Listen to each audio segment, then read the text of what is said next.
బందన్ కుమార్ గారు, Purnachandrarao sir, Chiranjeevi sir కులగణన మీద ఈ కులగణన గురించి ఇన్ని రకాలుగా ఇన్ని వైపుల నుంచి రోజు మనకి ప్రభుత్వానికి డిమాండ్లు వస్తూనే ఉన్నాయి. ఎందుకు చేయకూడదని ఒక్కడ మాట్లాడాల. అదే ఎందుకు ఒక్క ముఖ్యమంత్రి కానీ లేదా ఒక్క రాజకీయ నాయకుడు కానీ చేస్తే ప్రాబ్లం ఏంటో ఏమన్నా చెప్పమనండి. అసలు వీళ్ళని ఎందుకు మాట్లాడలే వీళ్ళు? ఇప్పుడు నేను కులగణన చేయాలంటున్నా, మీరు అంటున్నారు, ఆయన అంటున్నారు, అందరం రోజు న్యూస్ వస్తూ ఉంది. రోజు ఎక్కడో చోట ధర్నాలో లేకపోతే సదస్సులో లేకపోతే చర్చలో ఏవో జరుగుతూనే ఉన్నాయి. చేయండి చేయండి అని. ఇందుకు చెయ్యకూడదు లేదా ఇది చేస్తే ఈ ప్రమాదం అని చెప్పమనండి వీళ్ళని. అప్పుడు మనం చెప్పట్లేదు కదా, అది చెప్పరు కదా, సమస్య చెప్పరు కదా. అప్పుడు మనం నోరు మూసుకొని ఉంటాం. ఈ సమస్య ఎందుకురా బాబు, ఇదో దేశం ఏదో మొత్తం మునిగిపోతుంది అంటే అప్పుడు మనం కామ్గా ఉంటాం.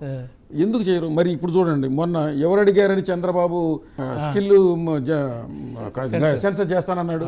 ఎవరు అడిగారు ఆయన్ని? ఆయన ఎందుకు అన్నాడు? అలాగే కేసీఆర్ ఇక్కడ టీఆర్ఎస్ ప్రభుత్వం అంటే తెలంగాణ విడిపోవడంతోనే సమగ్ర కుటుంబ సభ్యులు ఎవరు అడిగారు ఆయన్ని? ఆయన ఎందుకు చేశాడు? అలాగే నిన్నగాక మొన్న వెళ్ళిపోయిన ముఖ్యమంత్రిగా వెళ్ళిపోయిన జగన్మోహన్ రెడ్డి ఎవరు అడిగారని వాలంటీర్లతోటి బీసీ జనాభా క్యాలిక్యులేషన్ చేశాడు. అంటే వీళ్ళకి ఇష్టమైతేనేమో చేసేస్తారు, ఇష్టమైతే అర్థమవుతుంది. అదే కదా మనకి, వీళ్ళకి ఇష్టమైతే చేస్తారు.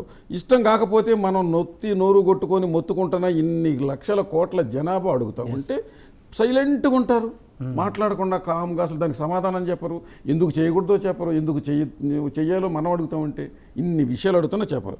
అంటే ఈవెన్ గవర్నమెంట్ ఆఫ్ ఇండియాలో కూడా మోడీ గారు బీసీనని చెప్పుకుంటున్నాడు.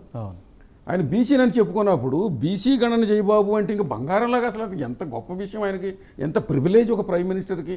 నా హయాంలో నేను బీసీ జనాభా చేశాను రా బాబు, ఇక్కడ వల్ల ఎవడగాలని చెప్పుకోవచ్చు కదా. ఆయన ఎవరు అడగని రకరకాల మన్ కీ బాత్ ఎవరు అడిగారని చేస్తున్నాడు వారం అయినా మన్ కీ బాత్ అని ఇట్లాంటి ప్రోగ్రాంలు. ఇది ఎందుకు చేయలేకపోతున్నాడు ఇంతమంది? కాంగ్రెస్కి ఎందుకు క్రెడిట్ పోని? నువ్వు కాంగ్రెస్కి వ్యతిరేకం, కాంగ్రెస్ వాళ్ళు కబుర్లు చెబుతారు అంటున్నావు. మరి కాంగ్రెస్ వాళ్ళకి ఆ వెపన్ నువ్వెందుకు ఇచ్చావు? వాళ్ళు ఎటు చేయలేదు. వాళ్ళు దుర్మార్గంగా స్వతంత్రం వచ్చిన దగ్గర నుంచి వాళ్ళు సైలెంట్గా ఉన్నారు. వాళ్ళు ఏం చేయలేదు, ఇవాళ చేస్తారనే నమ్మకం లేదు. కాకపోతే నువ్వు మెదలకుండా ఉన్నావు కాబట్టి వాళ్ళు ఆ టాపిక్ తీసుకున్నారు. అంటే వాళ్ళు చేసేది లేదు, చచ్చేది లేదు. రేపు ఒకవేళ ఆ గవర్నమెంట్ వచ్చినా వాళ్ళే ఇష్టంగా ఉండరు. సో ఇదంతా ఒక కుట్రండే, అంతేలే.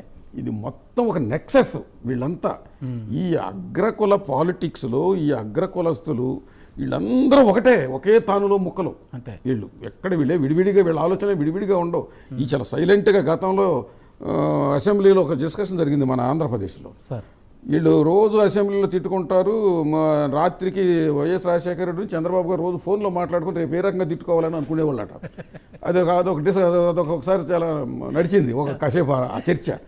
అలాగే ఇక్కడ ఉన్నటువంటి కాంగ్రెస్ కానీ బీజేపీ కానీ టీఆర్ఎస్ కానీ లేకపోతే వైఎస్ఆర్గా వైసీపీ కానీ టీడీపీ కానీ any politics in any state or central government of India వీళ్ళందరూ ఒకటే.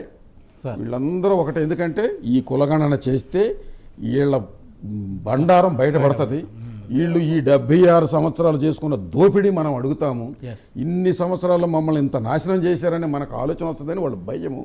వాళ్ళ పక్కలో బాంబులాగా ఉంటామని వాళ్ళ భయం. అందుకే వాళ్ళు కులగణన చేయట్లేదు.